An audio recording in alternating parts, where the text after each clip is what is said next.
Kronologi pembunuhan gadis call center Semarang, pelaku santai lompat pagar setelah mengeksekusi korban.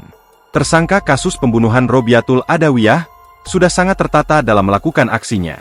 Tersangka memulai aksinya dengan mendatangi rumah kos korban lalu memarkirkan motornya di depan Masjid Istiqomah yang berada di seberang kos di Jalan Peterongan Timur, Peterongan, Semarang Selatan, Jumat, 18 Oktober 2024. Tersangka datang memakai kaos hitam mengendarai motor diduga Sibiar pada pukul 23.57 waktu Indonesia Barat. Setiba di lokasi, tersangka memanjat pagar rumah kosong di samping barat rumah kos korban setinggi sekira 5 meter.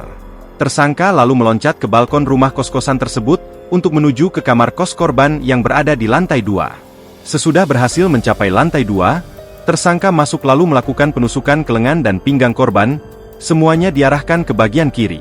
Selepas itu, tersangka lantas kabur meninggalkan lokasi dengan jalan yang sama yakni melewati balkon lalu turun melompati pagar rumah warga. Sepanjang kamar kos korban hingga ke balkon, lantainya dipenuhi bercak darah. Tersangka kabur ke mengendarai motornya ke arah timur pada pukul 00.03. Artinya, kejadian pembunuhan itu berlangsung sekira 6 menit.